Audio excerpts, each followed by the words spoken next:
नमस्कार बंधुरा आज के तुम्हारे साथे आमी बिरियानिर रेसिपि शेयर करते चले एलाम। ता आमार भिडियो कोनोदिनও आमी बड़ो भिडियो तुम्हारे साथे शेयर करिनी। आज के प्रथम तुम्हारे साथे बड़ो भिडियो शेयर करलाम। आमार छेलेर आज के 12 बछरेर बार्থडे हलो। ओई आमार क्यामेरामैन सबकिछु ओई आमाके करे देय, जार जोन्नो ओर आज के बोललो मा तुमी पारले आमार बड़ो भिडियो शेयर करो। आज ठीक आछे बाबा। देखो बिरियानिर बलार मतन किछुई नेই, सबाई तोमरा एखन मोटामुटी बिरियानि करते जानो। যাই হোক আলুটাকে একটু সিদ্ধ করে নিয়েছি, তারপরে ভেজে নিলাম। সেই তেলেই আমি এই পেঁয়াজটা ভেজে নিলাম বেরেস্তার জন্য। আর এদিকে আমি জল গরম করতে দিয়েছিলাম, তার মধ্যে গোটা গরম মশলা, একটু নুন, একটু সাদা তেল দিয়েছি, তা জলটা ফোটাতে দিয়েছি। আর এদিকে চিকেনটা ম্যারিনেট করে রেখেছিলাম, সেটাকে আস্তে আস্তে মানে ভেজে নিচ্ছি।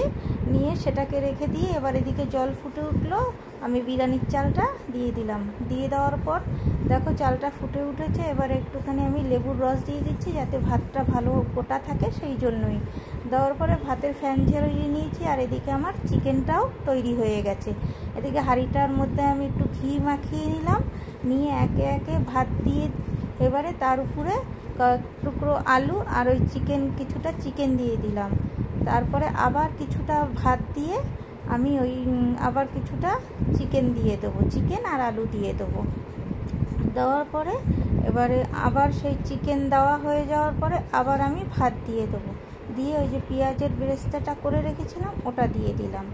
দিয়ে এবারে আমি একটু একটু করে গোলাপ জল, একটু কেওড়া জল আর একটু হচ্ছে ঘি দিয়ে দিয়েছি। আমি যেহেতু মিঠা তো দেইনি, আমার ছেলে ওই গন্ধটা নিতে পারে না সেরকম, তাই আমি কম মশলাতেই বিরিয়ানিটা করলাম।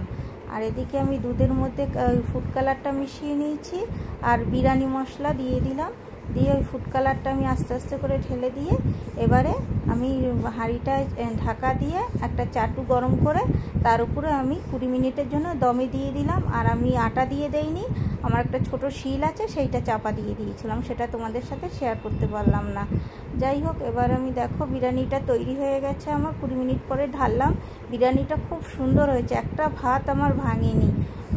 আমার ছেলে খেয়ে বললো মা ভালো হয়েছে খুব বিরিয়ানিটা, যেহেতু আমি মিঠা আতরটা দেইনি ওই গন্ধটা নিতে পারে না। যাই হোক আমার ভিডিওটা ভালো লাগলে অবশ্যই তোমরা সাবস্ক্রাইবার করে পাশে থেকো।